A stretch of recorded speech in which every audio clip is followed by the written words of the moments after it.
بعض ماہرین کے نزدیک سب سے اہم عنصر بین الاقوامی تعلقات میں اقتصادی ہوتا ہے، اکانومی کا ہوتا ہے، معیشت کا ہوتا ہے۔ جیسے کارل مارکس نے اقتصادیات کو تمام انسانی شعبوں پر اثر ڈالنے والی واحد اور بنیادی قوت لکھا ہے۔ یعنی اگر آپ کے اکنامک ریلیشنز جو ہیں وہ اچھے ہیں کسی ملک کے ساتھ تو اس سے فائدہ ہوگا، اگر اچھے نہیں ہیں تو اس سے نقصان ہوگا۔ جو ملک معاشی طور پر جتنا مضبوط ہوگا تو اس کی قوم کی آزادی اور وقار جو ہے وہ مضبوط ہوں گے۔ جدید دور میں ہر ریاست اپنی خارجہ پالیسی ترتیب دیتے وقت اقتصادی پہلو کو مد نظر رکھتی ہے۔ مضبوط معیشت ہی ٹھوس سیاسی نظام اور مستحکم دفاع کے لیے بنیادی شرط ہے۔ یعنی اگر معیشت مضبوط ہے، اکانومی مضبوط ہے تو اس ملک کا سیاسی نظام مستحکم ہوگا اور اس ملک کا دفاع مضبوط ہوگا۔ ریاست کے دفاع کے لیے خارجہ پالیسی پر اقتصادی پہلو کا اثر صاف نظر آتا ہے۔ مغربی ممالک سے قریبی رابطوں کا اہم سبب اقتصادی امداد ہے، جو امداد دینے والے کنسورشیم فراہم کرتا ہے۔ امریکہ سے دوستی پاکستان کی جو ہے اس کی ایک بڑی وجہ اقتصادی امداد اور تعاون ہی ہے۔ پاکستان کو وقتاً فوقتاً جو ہے وہ مختلف ڈالرز میں یا IMF کے ذریعے جو ہے وہ جو امداد ملتی ہے تو اس کی وجہ سے بھی پاکستان مغربی دنیا کے ساتھ زیادہ ریلیشن رکھتا ہے۔ آج بھی امریکی اقتصادی امداد پاکستان کے داخلی اور خارجی دونوں پہلوؤں میں اپنا رنگ دکھا رہی ہے۔ یہاں تک کہ اگر ہم کچھ معاہدوں کا حصہ بنے اور کچھ معاہدوں سے ہم نے وڈرال کیا یا ہم 9/11 کے بعد دہشت گردی کی جو جنگ تھی اس کا فرنٹ لائن اتحادی بنے تو اس کی بنیادی وجہ جو ہے وہ امریکہ کا اثر و رسوخ ہے، اور ہم چاہتے ہوئے بھی امریکن پریشرائزیشن کو جو ہے وہ اپنی خارجہ پالیسی سے نہیں نکال سکتے۔ لیکن اس پریشر کے باوجود بھی چائنا کے ساتھ پاکستان نے اچھے ریلیشنز قائم کیے ہوئے ہیں، اور جو ہے وہ چونکہ امریکہ اور چائنا کے آپس میں مخالفت ہے، چاہے ہماری ہر پالیسی کے اندر امریکن جھلک نظر آتی ہے، امریکن ڈالرز کی جھلک نظر آتی ہے، لیکن کچھ معاملات جو ہیں ان میں ہم امریکہ کی جو پریشر ایک فیکٹر ہے امریکن پالیسی کا، اس کو ہم نظر انداز کیے ہوئے ہیں، جیسے چائنا کے ساتھ اچھے ریلیشن شپ قائم کرنا اور اس کے ساتھ ساتھ ترکی کے ساتھ اچھے ریلیشن قائم کرنا۔ اس کے بعد نمبر 5 پہ ہے نفسیاتی اور تاریخی عوامل۔ نفسیاتی اور تاریخی عوامل یعنی ہماری ہسٹری، ہم ان ممالک کے ساتھ جو ہے وہ تعلقات قائم کرنا چاہتے ہیں، رکھنا چاہتے ہیں جن کے ساتھ ہم اپنا کلچر، اپنا مذہب شیئر کرتے ہیں، اپنی تاریخ شیئر کرتے ہیں۔ برصغیر کی تاریخ سے پاکستانی قوم کو بڑے تلخ تجربات حاصل ہوئے ہیں۔ برطانوی دور میں یعنی 1857 سے لے کر ہندوؤں کے رویے، ان کی سوچ، ان کا تعصب، اور اس کے بعد جو ہے وہ معاندانہ سلوک تاریخ کا حصہ بن چکے ہیں۔ کس طرح سے برطانیہ اور ہندوؤں نے مسلمانوں کے جائز سیاسی، معاشرتی اور مذہبی حقوق کو دبائے رکھا، یہاں تک کہ مسلمانوں کو مجبوراً علیحدہ وطن کا مطالبہ کرنا پڑا۔ تو پاکستان کی تخلیق کو ہندوؤں نے کبھی بھی قبول نہیں کیا، وہ اکھنڈ بھارت کی کوشش کر رہے ہیں، یعنی بھارت کو اور پاکستان کو پھر ایک بنا کر ہندوستان بنانے کی کوشش کر رہے ہیں۔ ہندو فرقہ پرست جماعتوں نے اپنی حکومتوں کو پاکستان کے خلاف اکسائے رکھا۔ بھارت کی جانب سے پاکستانی قوم کو جارحانہ اقدام کا خطرہ ہمیشہ پیش نظر رہا۔ انڈیا کے اس رویے کی وجہ سے پاکستان ہمیشہ اپنی خارجہ پالیسی کو اثر نو مرتب کرتا رہتا ہے، یعنی جو ہمارے دشمن کے مقابلے میں ہمارا ساتھ دے تو ہم اس ملک کے ساتھ جو ہے وہ اچھا ریلیشن قائم رکھتے ہیں، یا جو ملک ہمیں انڈیا کے خلاف سیکیورٹی فراہم کرے، یا جیسے بھی کشمیر کے ایشو کو لے کر جو بھی پچھلے سال یعنی 5 اگست سے جو کشمیر کا جو سٹیٹس تبدیل کیا ہے انڈیا نے، تو اس سٹیٹس کو لے کر پاکستان کی خارجہ پالیسی کے اندر بڑی تبدیلی آئی ہے۔ ہم نے پوری دنیا کے اندر جو ہے وہ اعلان اپنی خارجہ پالیسی جو کہ کشمیر اورینٹڈ ہے اس کا نہ صرف اعلان کیا ہے، بلکہ ہم نے ہر فورم کے اوپر اس مقدمے کا دفاع کیا ہے، اور ابھی بھی پاکستان ان ممالک کو، جیسے ابھی گزشتہ دنوں ہمارے وزیر خارجہ کا بیان بھی تھا کہ ہم ان ممالک کو سپورٹ کریں گے جنہوں نے کشمیر کے ایشو پر پاکستان کو سپورٹ کیا. تو اس میں کچھ اسلامی ممالک بھی ہیں جن کے ساتھ اب جنہوں نے کشمیر کے موقع کے اوپر کشمیر کے ایشو پر پاکستان کے نقطہ نظر کو سپورٹ نہیں کیا، پاکستان کا ساتھ نہیں دیا، تو ہمارے ان کے ساتھ تعلقات کشیدہ ہیں. جیسے متحدہ عرب امارات ہے، یا اس کے بعد جو ہے وہ سعودی عرب کو آپ کر لیں، اور جن ممالک نے ہمارا ساتھ دیا جیسے ملائیشیا ہیں، جیسے ترکی ہیں، تو ہمارے ایک نیو ریلیشن شپ جو ہے وہ ان کے ساتھ ڈیولپ ہوئی ہے، اور ہماری خارجہ پالیسی کے اندر جو ہے وہ بہت بڑی تبدیلی آئی ہے. اس کے ساتھ آپ دیکھیں واقعاتی عوامل ہیں، یہ عوامل مکمل طور پر عارضی ہوتے ہیں. جیسے ابھی دیکھیں کہ 9/11 کا ایک واقعہ ہوا 2001 میں، امریکن ورلڈ ٹریڈ سینٹر پر حملہ ہوا، اور اس کے بعد پھر دنیا ایک جیسی نہیں رہی، دنیا پہلے جیسی نہیں رہی. ہم جو ایک اچھے ریلیشن 1996 سے قائم کرتے آ رہے تھے طالبان کے ساتھ افغانستان میں، تو اس واقعے کے بعد پھر پاکستان کی پالیسی میں بہت بڑی تبدیلی آئی، اور جو ہے وہ ہم امریکہ کے فرنٹ لائن اتحادی بنے، اور اس اتحاد میں ہمیں بہت زبردست قسم کا نقصان بھی اٹھانا پڑا. ابھی تک 20 سال ہونے کو ہیں، ہم وہ قیمت چکا رہے ہیں. پھر وہ طالبان جن کو ہم اپنا دوست کہتے تھے، پھر ہم انہیں ان کے خلاف جو ہے وہ امریکہ کا ساتھ بھی دیا ہے. تو پھر بہت سارے ایسے اچانک واقعات ہو جاتے ہیں جن پر نیشنز کو بہت جلدی اور صحیح ڈیسیژن لینا پڑتا ہے کہ ان کو کیا کرنا چاہیے. اس میں اب دیکھیں کہ جی بعض ایسے واقعات رونما ہوتے ہیں جن کے نتائج دور رس ہوتے ہیں، اور ملکوں کو ان واقعات کی روشنی میں اپنے خارجہ تعلقات کو نئے سرے سے ترتیب دینے کی ضرورت محسوس ہوتی ہے. مثلا 9/11 کا واقعہ جس نے پاکستان سمیت قریباً بیشتر ممالک کی خارجہ پالیسی کو سخت متاثر کیا، اور میں نے ابھی آپ کو اس کی اگزامپل بھی دی ہے.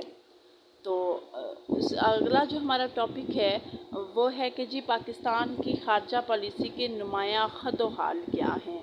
پاکستان کے اگر ہم پالیسی کا انالیسس کرتے ہیں، جائزہ لیتے ہیں، تو ہمیں کون سے فیچرز نظر آتے ہیں، ہمیں کون سی جو ہیں وہ خصوصیات نظر آتی ہیں. تو اس میں دیکھیں کہ جی پاکستان کی خارجہ پالیسی گزشتہ سالوں میں کئی بار تبدیلیوں سے ہمکنار ہوئی ہے. خاص کر 9/11 کی جو ہم نے ایک پالیسی بنائی تھی، امریکہ کا ساتھ دیا تھا افغانستان میں طالبان کے خلاف، تو اس سے لے کر 20 سالوں میں متعدد بار جو ہے وہ ڈیبیٹ بھی کی گئی پاکستان کی پارلیمنٹ میں، پاکستان کے دفاعی حلقوں میں، پاکستان کی جو ہے وہ آپ کہہ سکتے ہیں دانشوروں نے، کہ آیا پاکستان کو اتحادی رہنا چاہیے یا نہیں رہنا چاہیے، یا ہماری خارجہ پالیسی کے اندر کون سی تبدیلیاں آنی چاہیے. ملکی سالمیت اور سرحدوں کی حفاظت نے پاکستان کو امریکہ کا حلیف بننے اور دفاعی معاہدوں یعنی سیٹو سینٹو میں خارجہ پالیسی کے نئے رخ متعین کرنے پر مجبور کیا. حال ہی میں یعنی سیکیورٹی کی وجہ سے ہمیں امریکہ کے سامنے جھکنا پڑا. حال ہی میں افغانستان کا مسئلہ پاکستان کے لیے بہت بڑا چیلنج بن گیا اور خارجہ پالیسی کا رخ تبدیل ہوا.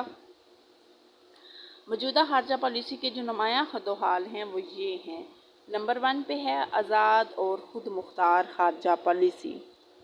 پاکستان کی خارجہ پالیسی بالکل آزاد ہے، یعنی ہمارے جو پالیسی میکر ہیں وہ اپنے ڈٹرمننٹس کو، وہ اپنے مختلف جو عوامل ہم نے پڑھے ہیں ان کو مد نظر رکھتے ہوئے اپنی پالیسی ترتیب دیتے ہیں.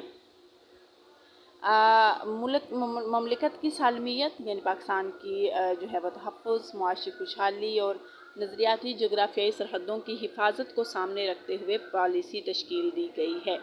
پالیسی کی تیاری میں جن چیزوں کا خیال رکھا گیا ہے وہ یہ ہے کہ قوم کا وقار جو ہے وہ برقرار رہے، قوم کو کسی قسم کی حزمیت جو ہے وہ نہ اٹھانی پڑے.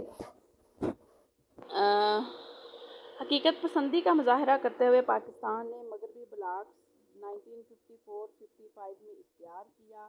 امریکہ اور دوسری بڑی طاقتوں کے ساتھ تعلقات کے باوجود اپنے اصولوں کی پاسداری کی، کیونکہ بھارت کی فوجی قوت کا مقابلہ کرنا تھا. سیٹو اور سینٹو کی وجہ سے پاکستان کو جدید ترین اسلحہ ملا، فوجیوں کی بہترین تربیت ہوئی، بھارت اپنے عزائم پورے کرنے کی جرات نہ کر سکا۔ اور پھر جب پاکستان نے محسوس کیا کہ سیٹو اور سینٹو کے معاہدات جو ہیں وہ اس کے راہ میں حائل ہیں کہ وہ دوسرے ممالک کے ساتھ ریلیشن نہیں قائم کر سکتا اور نہ ہی وہ جو ہے وہ اپنا کوئی ایٹمی پروگرام جاری کر سکتا ہے، تو پاکستان نے سیٹو اور سینٹو معاہدوں کو چھوڑ دیا۔ آج پاکستان مشرقی اور مغربی دونوں اطراف سے خطرات کا شکار ہے، اور جس طرح کی پاکستان کے اندر دہشت گردی کی جنگ لڑی گئی ہے وہ کسی سے بھی ڈھکی چھپی نہیں ہے۔ مشرق میں اگر ہمارے بھارت ہے تو مغرب میں بھی جو ہے وہ ہمارے صوبہ بلوچستان کے اندر بہت سارے ایسے عناصر ہیں جو ملک کو کمزور کرنا چاہتے ہیں۔ امریکہ سے دوستی ہے لیکن پاکستان کسی دفاعی معاہدے کے تحت بالکل پابند نہیں ہے، یعنی سیٹوں چھوڑنے کے بعد اب ایکول فوٹنگ کے اوپر، برابری کی سطح کے اوپر جو ہے وہ امریکہ اور پاکستان میں تعلقات قائم ہیں۔ دونوں ملکوں کے مفادات ہی ایک دوسرے کے قریب لے آتے ہیں، یعنی اگر پاکستان کو امریکہ کی ضرورت ہے امریکن ڈالرز کی، امریکن معاشی امداد کی، تو امریکہ کو بھی افغانستان کے اندر رہنے کے لیے یا ایشیا کے دوسرے ممالک کو ٹیکل کرنے کے لیے پاکستان جیسے اتحادی کی ضرورت ہے۔ ملکی سالمیت کا تحفظ، ظاہر سی بات ہے ہم چاہے امریکہ کے ساتھ اچھے تعلقات رکھیں، ملائیشیا کے ساتھ رکھیں، سعودیہ کے ساتھ رکھیں یا کسی بھی ملک کے ساتھ رکھیں، تو اس کے بنیادی جو ریزن ہے وہ پاکستان کی سالمیت ہے، پاکستان کی سیکیورٹی ہے۔ بھارت نے جب ایٹمی دھماکے کیے تو پاکستان کو اپنی ملکی سالمیت خطرے میں نظر آئی، تو پاکستان نے بھی اپنی قوت کا مظاہرہ کرتے ہوئے ایٹمی طاقت ہونے کا ثبوت پیش کر دیا۔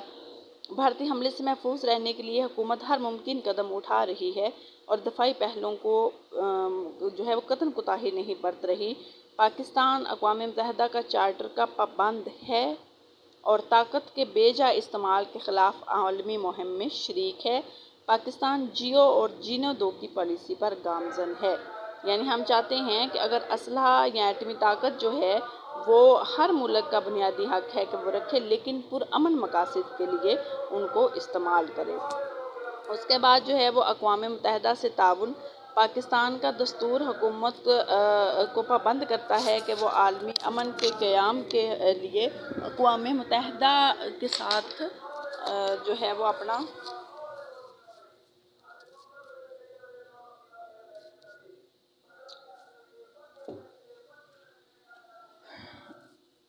اقوام متحدہ کے ساتھ جو ہے وہ تعاون کرے، اس کے چارٹر پر عمل پیرا رہے اور دنیا کو جنگوں کی تباہی سے بچانے کے لیے عالمی اداروں کا ساتھ دے۔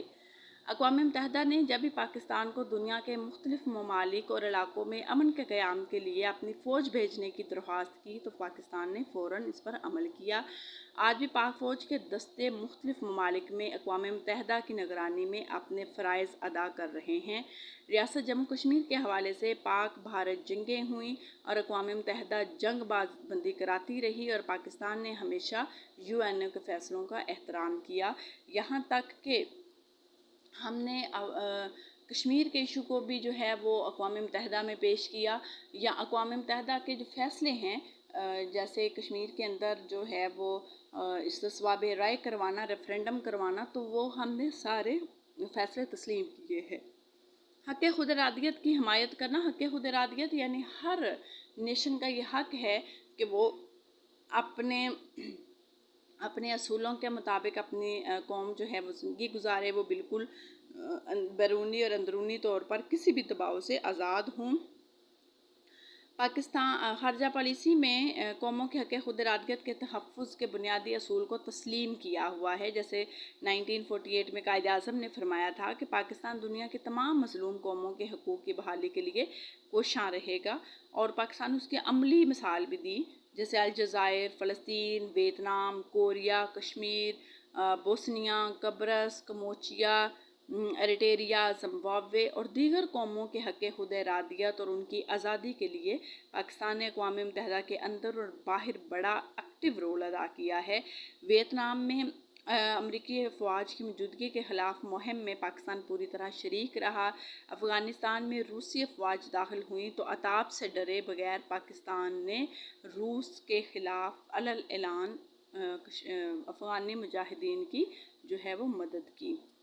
تو ہم جو نیکسٹ لیکچر ہے اس کے اندر مزید جو خد و خال ہیں پاکستان کی خارجہ پالیسی کے وہ پڑھیں گے۔